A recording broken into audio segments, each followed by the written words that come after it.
Chávez, de manera muy inteligente, después retomado por Correa y por Evo Morales, dice: voy a convocar a una asamblea constituyente. Asamblea constituyente para refundar un país. Pero asamblea constituyente no entre gallos y medianoche con partidos políticos. Una asamblea constituyente que sea fruto de la movilización de las organizaciones sociales para refundar el país. Convoca una consulta popular, aprovecha el impulso del triunfo electoral. Obviamente la mayoría está a favor de la convocatoria a una asamblea constituyente porque sigue todos los pasos legales. Se convoca a la asamblea constituyente, arrasa. Después de que sesiona la asamblea constituyente durante varios meses, se convoca a elecciones generales y arrasa. Correa hizo lo mismo. Correa, ustedes recordarán, gana las elecciones sin presentar candidatos a diputados. Es el emergente de una revuelta social en contra de Lucio Gutiérrez. Nadie conocía a Rafael Correa, un economista que, traído de la mano de Palacio, quien había sido el vicepresidente de Lucio Gutiérrez, lo pone al frente del Ministerio de Economía durante unos meses, renuncia, plantea su candidatura presidencial y gana, sin partido y sin candidatos a diputados. Se da cuenta que tiene un Congreso de Diputados y Senadores adverso. ¿Qué hace? Convoca una Asamblea Constituyente. Aprovecha el impulso político de haber triunfado en las elecciones presidenciales, triunfa en la Asamblea Constituyente, convoca a los movimientos sociales a debatir qué es lo que quieren de una constituyente. Reformas por aquí, reformas por allá, los recursos naturales, los derechos a las mujeres, los derechos a las minorías, etcétera, etcétera, etcétera. Convoca después a nuevas elecciones generales, ya tiene un movimiento que se formó en ese proceso, que se llama Alianza País, y arrasa. Y tiene mayoría absoluta en el Parlamento, en la Asamblea Nacional, que se le cambia el nombre y se unifica en una Cámara. ¿Qué hace Lula? Lula, recordemos, cuando gana las elecciones en el año 2002 y asume el 1 de enero de 2003, se encuentra que en un estado donde los diferentes estados, provincias diríamos nosotros, son muy importantes, sobre 26 gobierna solamente 3 y no tiene mayoría en el Parlamento. Yo escribí un artículo ya hace varios años sobre el tema, no hago más que repetir lo que en algún momento planteé, no es solamente con el diario del lunes, que Lula podía haber tomado otro camino. Ya sé que en la historia no se puede evaluar qué hubiera pasado si mi abuela hubiera tenido rueditas, sería un monopatín, no los tuvo y simplemente terminó siendo mi abuela, pero a veces uno puede jugar porque había otro modelo para mirar, que era el venezolano y después el ecuatoriano y el boliviano que vienen a posteriori de Lula. Lula decide, frente a esta situación donde no tiene mayoría en el Congreso, no tiene mayoría en los estados, pactar y negociar. Pacta con el principal partido político, el PMDB, un partido de centro, centro-derecha, de derecha, que durante la dictadura tuvo un poquito de todo, porque él entiende que la única manera de conservar la gobernabilidad es a través del principal partido político pactando. Pactando y negociando. Y cuando uno pacta y negocia, es un toma y daca. Yo te doy 4 ministerios, pero yo te doy 4 ministerios y controlo 6.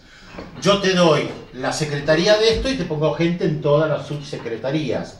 Yo te doy parte de la Cámara de Senadores y de Cámara de Diputadas para que lo controles, mucho dinero de por medio, y vos no me jodés con determinadas leyes. Pero claro, pactar y negociar implica un precio a pagar y tomar medidas que no necesariamente iban con la historia del PT ni con el programa del PT, que le pasó también, como dijo Leandro, después a Dilma Rousseff con Levy como ministro de Economía. Esto provocó inmediatamente, después de la asunción de Lula al poder, una ruptura, una fractura dentro del PT, porque un sector decía, no vamos a avalar medidas antipopulares, cuando nosotros tenemos un programa que venimos respetando durante mucho tiempo para lograr una coalición con el PMDB que después nos va a traicionar. O sea, un salvavidas de plástico que termina siendo un salvavidas de plomo. Lula avanza con este pacto y esta negociación, debilita al Partido de los Trabajadores. Es verdad, le da de comer a mucha gente. A mí no me gusta mucho la definición de esa de que pasan a incorporarse a las capas medias 30, 40 millones de brasileños. Me parece que es muy simplista eso. Como sociólogo siempre lo critiqué. El paso de pobre, muy pobre, a clase media no es un paso que se dé de la noche a la mañana porque uno coma 3 días, depende de muchísimos factores. Se necesitan unas cuantas generaciones para cambiar la mentalidad. Si no, revisemos muchos de nosotros en nuestras historias familiares lo que implicó los hijos de trabajadores, primera generación, en el primer peronismo, llegando a la facultad, hijos de ferroviarios que terminan siendo psicólogos. Se necesitaron algunas generaciones para que esos hijos de ferroviarios abandonaran, para bien o para mal, esa condición de clase obrera y pasaran a ser otra cosa. No es un proceso lineal. Pero de todas maneras es verdad que uno de los objetivos era darle de comer a gente que no comía. Y que eso, mucha matriz productiva para transformar, pero primero hay que darle de comer a la gente. Es un problema, disyuntiva, ¿no? ¿Cómo hago? Y si tengo petróleo y gracias al aumento del precio del petróleo puedo utilizarlo para darle de comer a la gente, me cago en la matriz productiva, sigo beneficiándome del petróleo y le doy de comer a la gente. Porque si le digo a la gente que espere para comer porque tengo que transformar la matriz productiva, me van a voltear porque no comen o me van a odiar porque no comen. No digo que sea fácil de resolver esto, planteo el problema. Ahora bien, esto tuvo un costo para Lula. Y el costo es la desmovilización.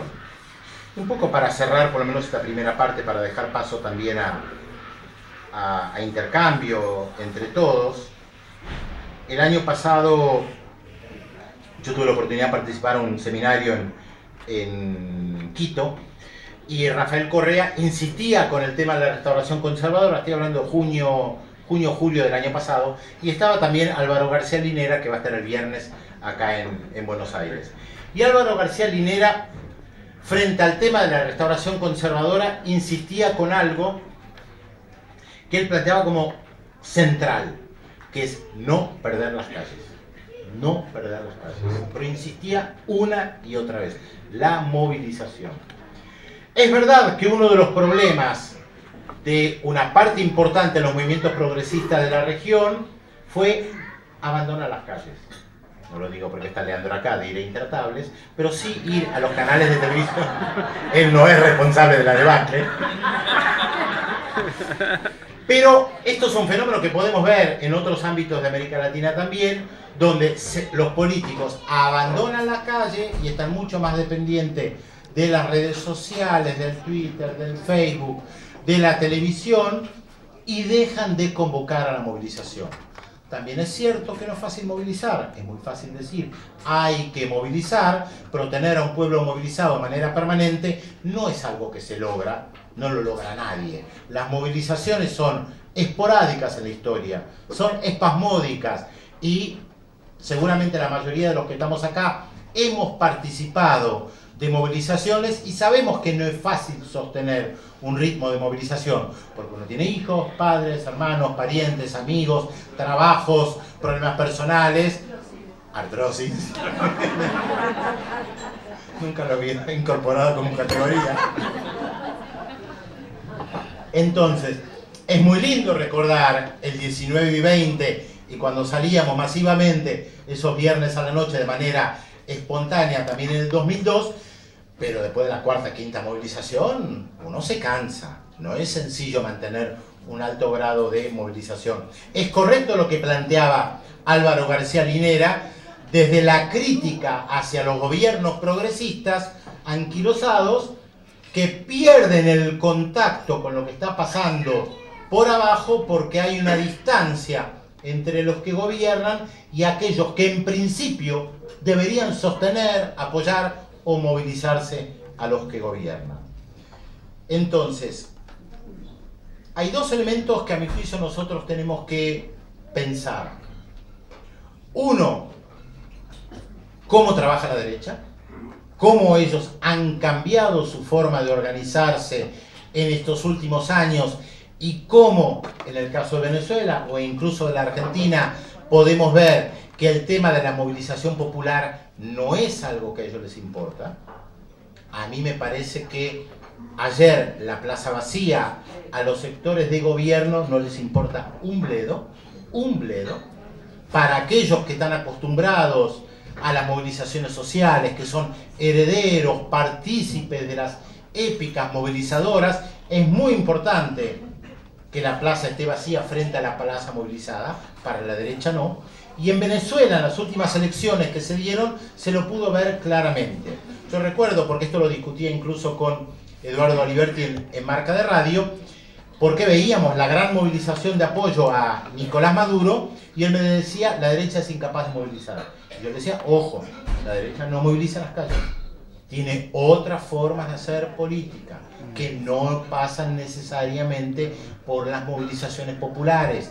Para ellos no es importante meter 1 millón de personas en las calles, pero tampoco hay que creer que porque uno mete 1 millón de personas en las calles, eso impacta y los otros se quedan sin mover un dedo. Tienen otras formas de organizarse, y el caso de Venezuela es clarísimo. Hasta el día mismo de las elecciones, en el momento del cierre de las urnas, yo estaba en contacto con gente en Venezuela que me decía, o ganamos o perdemos por muy poquito. Y perdieron por paliza. ¿Qué es lo que no vieron? Está claro que hay algo que no supieron leer. Y está claro que la derecha, que decía que iba a ganar por paliza, tuvo la capacidad para leer. Por eso digo, no son boludos, no los subestimemos. Han tenido la capacidad de leer en estos últimos años realidades que o no podemos ver, o no queremos ver, o no sabemos entrarle, o no encontramos respuesta, como el famoso tema de la inseguridad, no importa ahora la definición que utilicemos. Seguramente cualquiera de nosotros, frente al problema de algún joven que toma un arma y asalta o mata o lo que fuere, diremos, hay un problema social muy complejo, hay una familia donde segunda o tercera generación tal vez no trabajaron, hay una situación de habitacional extremadamente complicada, educativa muy complicada, etcétera, etcétera, etcétera. ¿Qué dice la derecha? Hay que matarlos. Y nosotros venimos con el discurso, obviamente no hay que matarlos, pero es muy complicado, hay que atenerse a esto, al otro, y no logramos en 10 segundos explicarle a un sector importante de la población qué respuesta le damos. Porque por lo general los sectores progresistas tienen un serio, tenemos un serio problema con esto. Entre otras cosas, ¿cómo? Incluirlos. Sí, pero no alcanzan con respuesta. La derecha te dice matarlos, a la cana, punto. Y es una respuesta muy clara y muy frontal.